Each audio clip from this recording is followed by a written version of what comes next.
I say segregation now, segregation tomorrow, and segregation forever. But the Brown ruling proved to be the turning point that led to the unraveling of Jim Crow laws and paved the way for the passage of the Civil Rights Act a decade later. On May 17, 1954, in a unanimous decision crafted by Chief Justice Earl Warren, the High Court declared, "We conclude that in the field of public education, the doctrine of separate but equal has no place. Separate educational facilities are inherently unequal." We do believe that this decision in itself will encourage the people. A lot of people claim there was a huge effort at desegregation. And there was, but it was for only a period of 5 years. That if you study history, you will understand our schools are not broken. Our schools are actually operating exactly as they were designed. Our primary problem was not social integration or civil rights. The primary problem is you never corrected the legacies and burdens of slavery. And what you realize is that one of the most pernicious myths in American society is that black people are the only people in the history of the world who don't value an education. In the black community, we were prepared by setting certain goals, objectives for ourselves. This was done primarily in the home, in the church, and in the school at that particular time because schools had a heavy reinforcement into our characters because they were black schools. Now, Ruby Bridges was the first black child to attend a white elementary school in the South. As long as there is one living white man in the United States, the Supreme Court is not the law of the land. I think we forget how violently school integration was resisted. And because we forget how violently school integration was resisted, not by people who were wearing KKK costumes, but by these white mothers who clearly consider themselves good people. Makeshift casket that the mothers made and put a little brown baby doll in that casket, and they would march that casket past 6-year-old Ruby Bridges as she was trying to enter the school each day.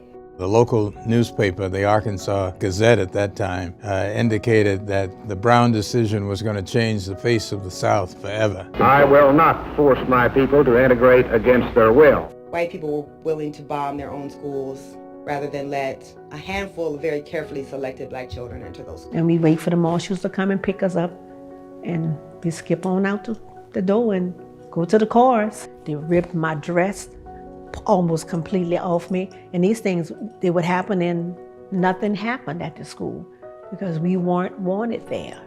And every day we come back, we would have to go through the same thing.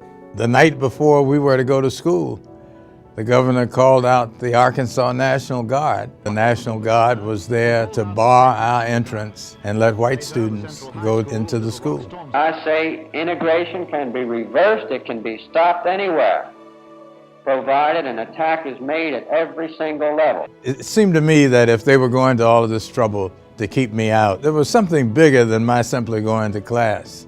It was like going to war every day. Teachers tearing up their homework, teachers requiring that they sit in the back rows, teachers requiring that black students turn their desks to the back wall. So between 1886 and 1896, black folk built their own schools, and by their own in-house teaching, they learned how to read and write in that 30-year period. They learned how, and they reduced their illiteracy rate. In 1899, there was a black high school in Washington which scored higher on mental tests than 2 of the 3 white high schools. Dunbar. What happened to Dunbar High School? It was destroyed almost overnight academically by a reorganization of the school system.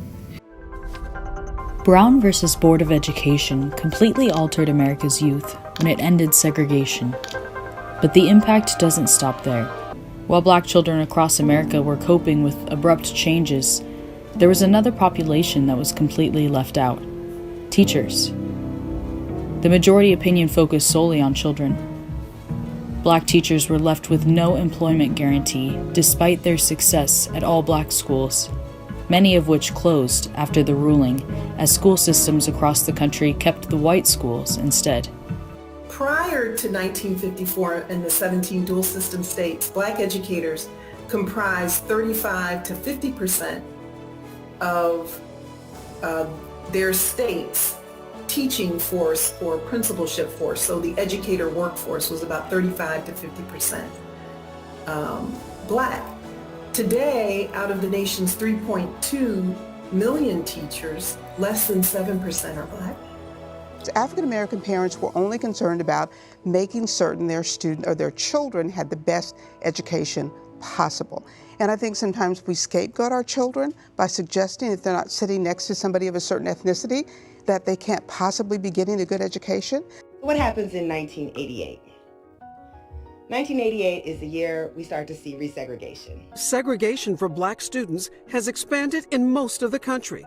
The number of mostly Black schools more than tripled between 1988 and 2016. When we think about education, we think about the ideal. That when we began this country, that what was going to make us different from Europe was we were going to be a classless society. From the beginning, we've always had two systems of education. One for democracy, which is the education we have largely reserved for white children, and one for oppression, which is the education we have largely reserved for children of color. Then you understand the work ahead is not going to be about small fixes and little patches. That is going to have to require an undoing of the entire way that we structure education and equality. Why is this so hard? Why 60 years, almost 65 years after Brown v. Board of Education, are we still dealing with this? It's because we need to understand that this is who we are as a country.